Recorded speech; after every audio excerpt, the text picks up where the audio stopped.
Hi, this is a video explainer for absolute beginners in tech, brought to you by African Ed Tech.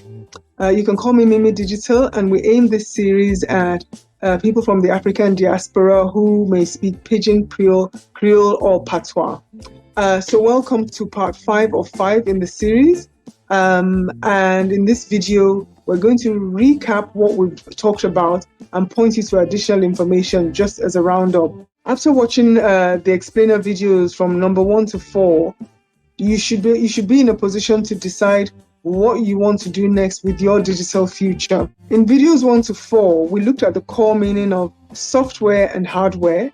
We looked at front end and the back end, and we looked at what middleware is and what CPU is, APIs, and the cloud. We'll finish the series by looking at what practical actions, tools, and resources might be helpful.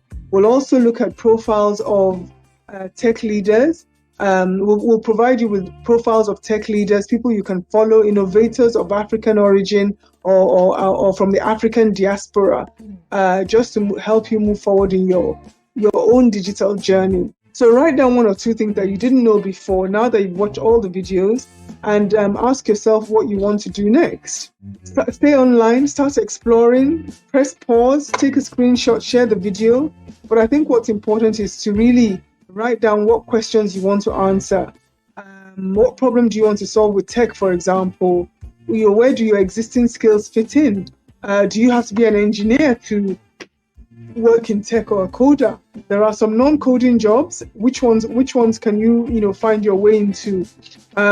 Where are the free resources? And after a point, the free resources, when do you know, okay, it's time for me to pay for my resources and move myself forward? With this video, we want you to be curious. We want you to explore and make a step into your digital tech journey so you can become a creative. So we provided all sorts of resources on our website. This video is just to get you interested, and thank you so much for watching. And this is the end of part 5. Thank you.